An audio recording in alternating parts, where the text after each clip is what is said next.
அந்த நாளே என் வாழ்க்கை ஒரு புதுப்பக்கம் திரும்பின மாதிரி. இரவு முழுக்க மழை. காலையில் சுத்த மழைத்துளிகள். வீடு கட்டிடம் எல்லாம் நனைஞ்சிருக்கு. அப்போதான் அவங்க வீட்டுக்கு முதன் முறையாக வந்தாங்க. பக்கத்து வீட்டு வாசல் திறந்திருக்க அவங்க அம்மாவும் அக்காவும் நின்று பேசிக்கிட்டு இருந்தாங்க. நான் அவங்க வாசல் பக்கமே கத்திரிக்காய் வெட்டிக்கிட்டு இருந்தேன்.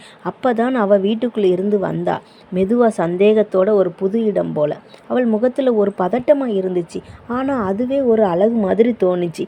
நீர்த்துளி நனைஞ்ச பாதையில் அவள் பாதங்கள் நடந்து வந்துச்சு.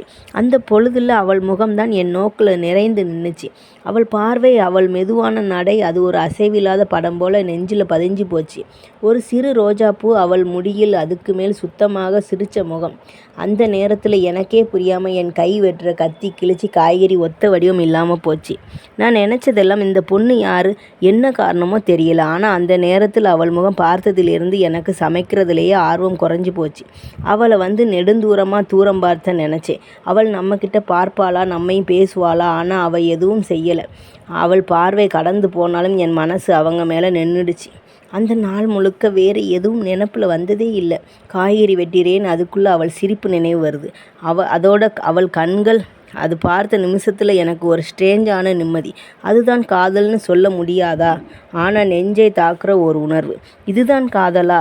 இல்லை, இது ஒரு ஃபஸ்ட்டு இம்ப்ரெஷன் மாதிரி தோன்றும் கற்பனை தான். நீங்கள் கேட்பீங்கன்னு தெரியுது. ஆனால் என்னோட பதில், அவளை பார்த்த நாளே என் நாளே மாறிடுச்சு. நாளை மீண்டும் பேசுவோம்.